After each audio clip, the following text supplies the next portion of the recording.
Salut tout le monde et bienvenue dans ce nouvel épisode spécial Halloween consacré à la terreur des enfants, une créature sortie de nos esprits perturbés dans les profondeurs de la nuit, habitant des placards et des dessous de lit, j'ai nommé le croque-mitaine.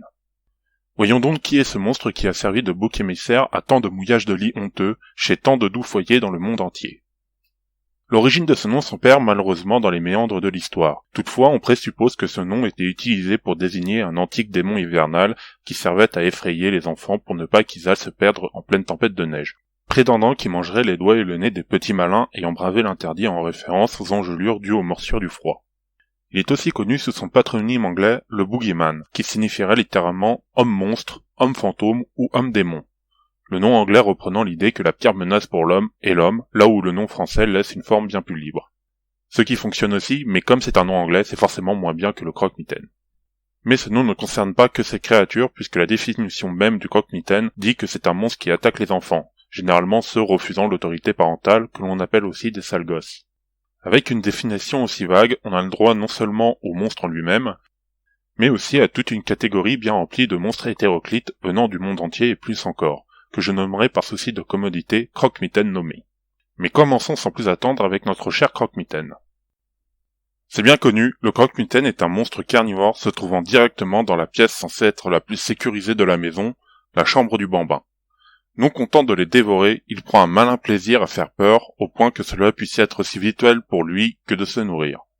Ce serait une raison pour laquelle il aime tant attaquer les enfants, dont le potentiel de terreur est bien plus important que celui d'un adulte, ou pire, d'un scientifique, dont l'esprit mature et rationnel ne convient pas au monstre. Enfin ça, et le fait qu'un enfant se défend moins bien aussi.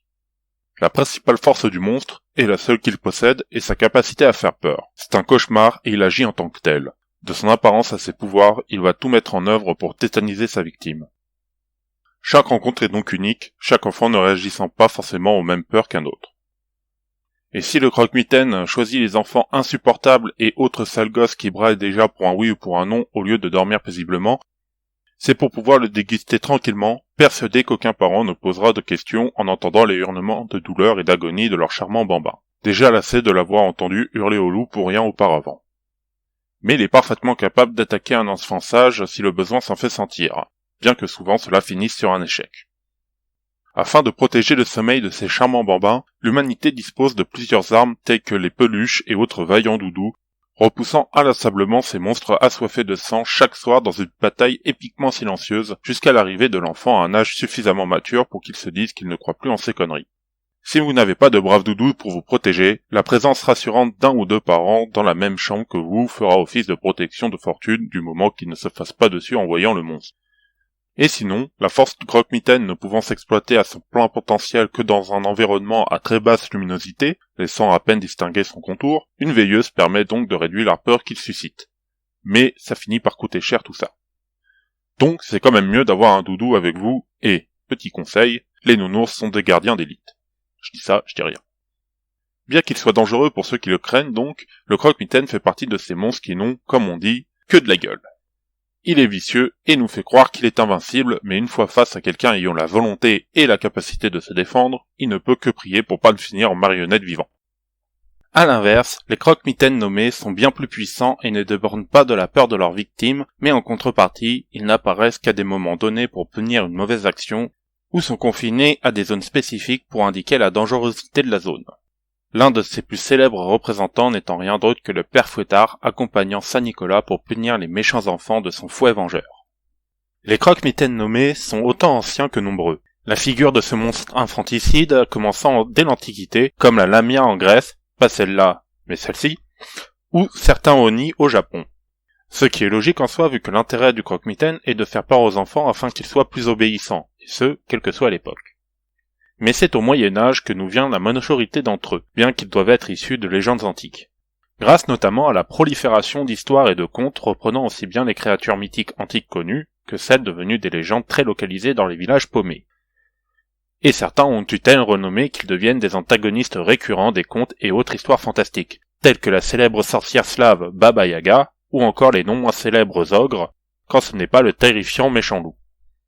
Mais cette renommée, et surtout ce nombre, est issu à la simplicité de création de ces monstres. Il vous faut une menace claire et identifiable par l'enfant que vous voulez effrayer, Cela peut être un envahisseur, un meurtrier célèbre ou un animal sauvage avec quelques rajouts d'éléments surnaturels et démoniaques pour rendre le tout un peu effrayant.